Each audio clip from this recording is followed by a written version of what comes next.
Hey, welcome to another episode of the Bug Jar. Today I'm going to talk about my approach to improvising lead guitar. So, the Brown Mountain Lightning Bugs is pretty much a songwriter focused band. There's a lot of vocals, a lot of lyrics, a lot of harmonies, but we do have a lot of leads to break up the flow of the lyrics and just to give a little spice to what we play. So, I thought I'd share with you some of my approach to playing lead guitar because 90% of what I do is improvising leads. Very few songs do I ever actually have a composed lead and I know exactly what I'm going to play. I might have a general idea of a couple licks I might use, but really it's whatever comes to me at any particular time. And I'm not going to talk a whole lot about note choice other than to say that I use the pentatonic scale a whole awful lot, like a lot of other lead guitar guys do. Which, for example, let's say A minor, right? So we've got, I'll use that pattern a whole lot. One of my favorite things to do is to strum several strings at once, but only really be playing a melody on one of them. So I'm almost like halfway muting the other strings. So let's say I'm playing a riff like, okay, so that's the melody that I'm actually going to be going for with this lead that I'm getting ready to play. But what I'm doing is I'm going to be strumming, that is on the D strings and G strings. But what I'm going to be doing is strumming the A string, the D string, G string, and probably the B string all at the same time. So instead of, it ends up sounding like, I come up with a rhythm to go along with it.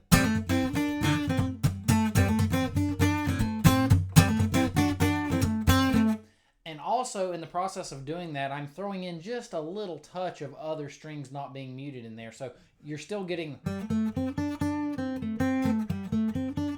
as the main part of the melody, but I'm getting those other strings just sort of hinting into the sound. And what I think that does is it sort of allows me to play a rhythm that you'd more often associate with a rhythm guitar, but I'm still using it to play the lead part of the melody. I just like the rhythmic choice that gives me when I'm playing a lead.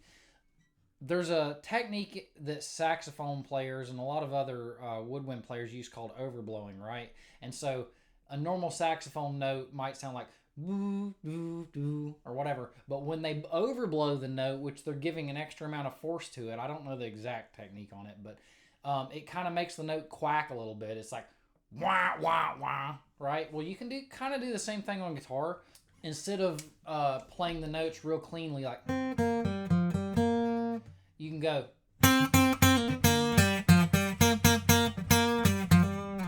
which if you really analyze the sound of that, the note itself doesn't sound clean. It doesn't sound good as like a focused note. But in the context of a solo, if you're building up some energy, it really does sound kind of cool. So let's say, I'm going,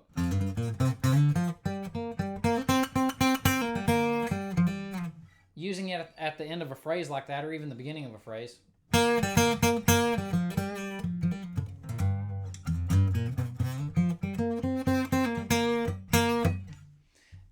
Doing some stuff like that just allows your notes to have dynamics, and I think it's important to know that a note can kind of sound crappy, sort of, but it still ends up sounding good in context of the solo and the song. One of my favorite things to do, and always has been, in order to sound like I'm playing faster than I actually am, is let's say I'm in the key of E minor.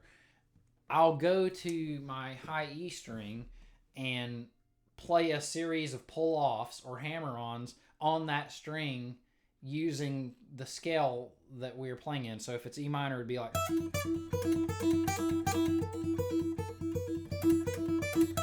the other E string can be used too. And it really sounds like I'm doing a lot more with that than I am, because the open string is giving me an extra note there without me really having to do much other than to pull off to it or hammer on back to it. It just sounds really shreddy. I mean, like there's famous examples of that too, the AC/DCs, right? So that's the same sort of concept. And you can use that with major scales too. Like I often use it In Moment With You, I'll use a pentatonic minor pattern on the B string because the song is in D. So, you know, we've got...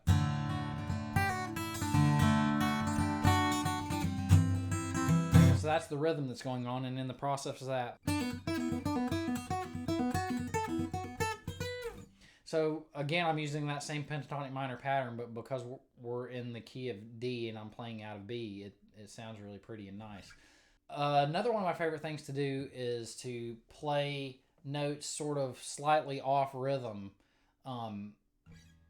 in the context of what is going on. So let's say we've got some,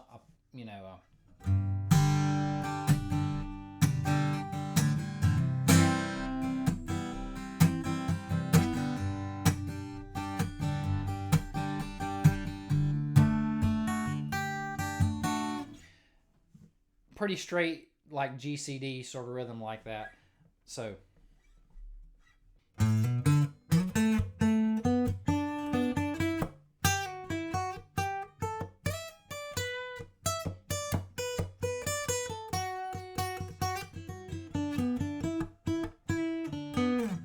and what that does is it allows me to express myself with the solo a little bit over top of this sort of straight rhythm.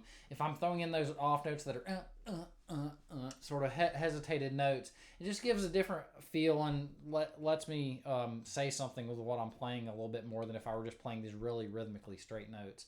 Another thing I did just now in the context of that is I like to do these very, very subtle fraction of a tone bends, you know, where it's like... And instead of doing a full-on, like, you know, David Gilmour style, these full, huge bends, which I'll do those, but more often on electric. But on acoustic, it's nice to have those just real subtle.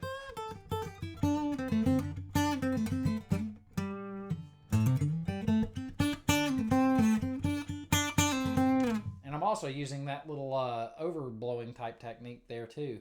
One thing I really love doing is doing a big crescendo of notes with pull-offs.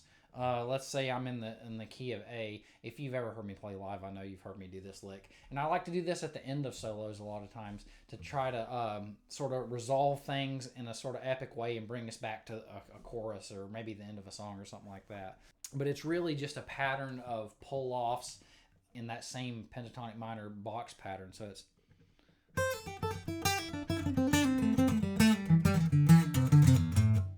And then I resolve on the key there, so that's an A. So I started on the high E string, and I basically am using the 8th fret, 5th fret, 8th fret, 5th fret, 7th, 5th, 7th, 5th, 7th, 5th, 8th, 5th. So I'm going.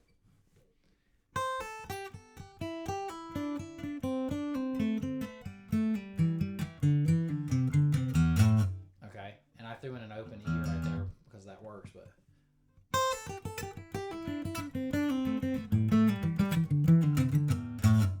gives this nice, like, coming down to a resolution feel, and it sounds sort of shreddy, but there's really, again, there's not that much to it. It's really just a series of pull-offs over that same pentatonic minor pattern that I use all the time. Another thing I like doing a lot is palm muting. Palm muting is often used on electric guitar for rhythms and stuff, but I think it makes for really great lead playing too. Almost as the opposite of those overblown type of notes. So instead of the... go.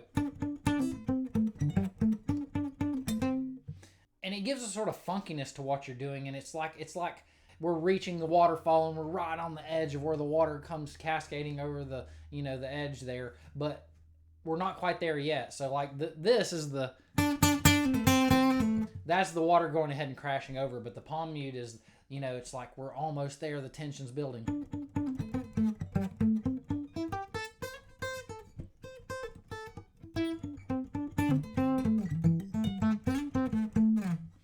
So something that a lot of lead guitarists on electric use are pinch harmonics. They're harder to pull off on acoustic because the pinch harmonic is not as loud as a normal note is unless you play it really, really good. And so to get the volume that you need to, it's really tough.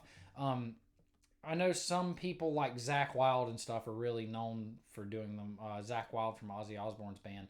But the way I like doing them on acoustic is I put my middle finger right here behind my pick, right? And you could do this without a pick too, but I put my middle finger right behind my pick, and I'm hitting the note, and it's actually the middle finger, the tip of it is actually past where my pick is, okay? So when I hit the note, I'm hitting the note with both the pick and the fingertip at the same time. So if I weren't doing that, it'd just be...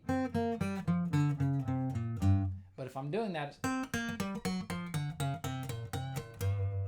and you can hear that's kind of quiet. It's pretty tough to get that to have enough volume. But I mean, if you're playing through an amp or something, you could use that kind of the same way I was talking about using the palm muted notes. They're like building up and building up, but that wouldn't necessarily be the loud part of the solo.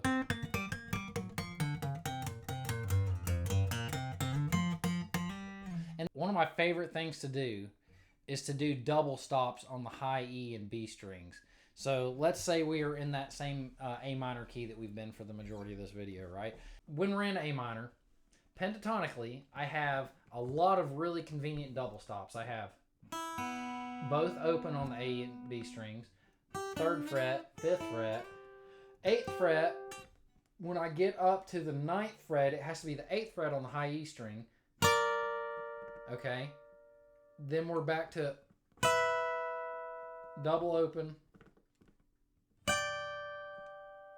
15th fret, all the way up the octave. Okay.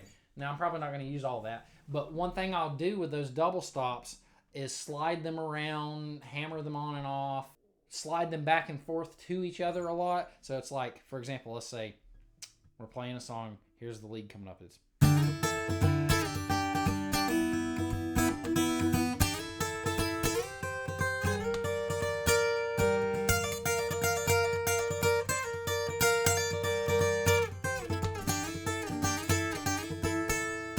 Now I've got my lovely assistant here with me. I'm going to show you some of these techniques in action. So we're going to play the solo section of our song, Ember. We'll get to see how I use some of these and how I improvise with a lot of these different techniques. So take it away there.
But hopefully you got to see some of those techniques I was talking about. And thank you guys for listening.